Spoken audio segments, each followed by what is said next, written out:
आउ एटा भी चेतावनी दउछु ब्रह्मकोश राय जेतो जोटी जदि भुवनेश्वर प्रवेश करिवे जेबे ही प्रवेश करिवे तांकु आमे दृढ़ हस्त जवाब दो। तमिल बाबू जे ओडिशा को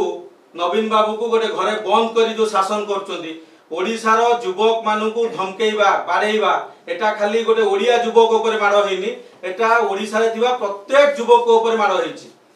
को माने मारचोंदी एटा मारिचोंदी तमिल बाबू माने गोटे प्रयोजित कार्यक्रम करिकी युव मोर्चार कार्यकर्ता माने जाइथिले कैंपेनिंग करिया पई कैंपेनिंग करथुवा अवस्था रे जो माने युवक अछंती से माने युवक को जागृत करूथिले जो युवक माने बाहर को दादन खटिया को जाउचंती जो युवक माने ताको अधिकार पय लड़ाई करथु सबते जागृत करूथिले एटा को अभिलाष पंडा को मार जो हेला सभापति जो मार हेला ता सहित जो हम युव मोर्चा कार्यकर्ता भाई मान को मार हेला सेतुरु आमे जानि परिबा कि राज्य सरकार एवं तमिल बाबू पांड्यान बाबू चाहूचंती कि ओडिशार युवक माने मुह न खोलंतु जो अन्याय होउची जो अनीति होउची सेतिपति मुह न खोलंतु ता परे भी आक्रमण हेगला आज की पदे 72 घंटा ऊपर हेगलानी आक्रमण हेगलानी ता परे भी पुलिस हाथ चुप से माने पुलिस चुप बसचंती सेठी ताको स्थानीय जो माने अटैक करथिले से माने खोला रास्ता रे बीच रास्ता रे बुलचंती एबे भी गां गंडर रे युव मोर्चार कार्यकर्ता मानकु धमक दउचंती एथुरु आमे कोन अनुमान करबा एथुरु अनुमान करबा कि डीएस कुटे सिना सस्पेंड हेकी पळेले किंतु चेला चामुंडा माने आज भी पुलिस प्रशासन रे अछंती डीजी चुप कोन पई आपण कोन एथुरु सिखिलेन जे जेमिति डीएस कुटे को विदा कर दिया गला माने ताकर जो इलेक्शन ने डायरेक्ट से कंडक्ट करथले बीजेडी पई प्रमाण पाई कि सीए ताको विदा कला आपण भी प्रमाण पाई कि चुप काई बसचंदी आपण को ऊपर आपण जने ओडिया अफसर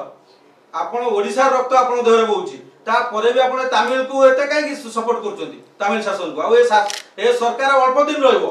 आ जून 4 परे ए सरकार जाउची आपण खोला हस्त रे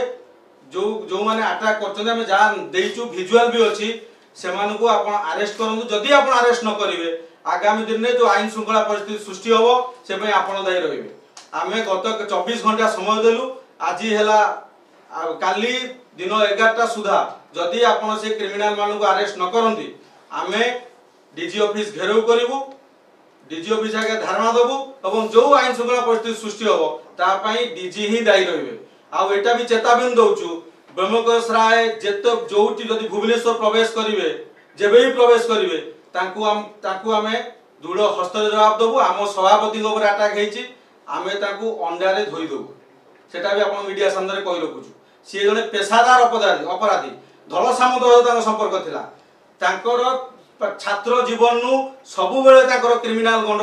माने एंटीसीडेंट सब बेले थिला से कोडी दादाबटी मागिबा हो रेवेन्सा रे पडला बेले कोडी बालीघाट रे दादाबटी मागिबा हो सबु थिले से आगुरु लिप्त थिले तांकर एथुरु आमे स्पष्ट भाव में कहूँ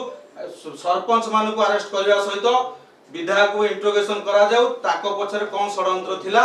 पुलिस हमु जवाब दो नहले काली आमे 24 घंटा समय देलु पुलिस की काली आमे 11टा बेले डीजी ऑफिस घेराव करिवु जो आईन श्रृंखला परिस्थिति सृष्टि हो ता पय डीजी जाई रहबे।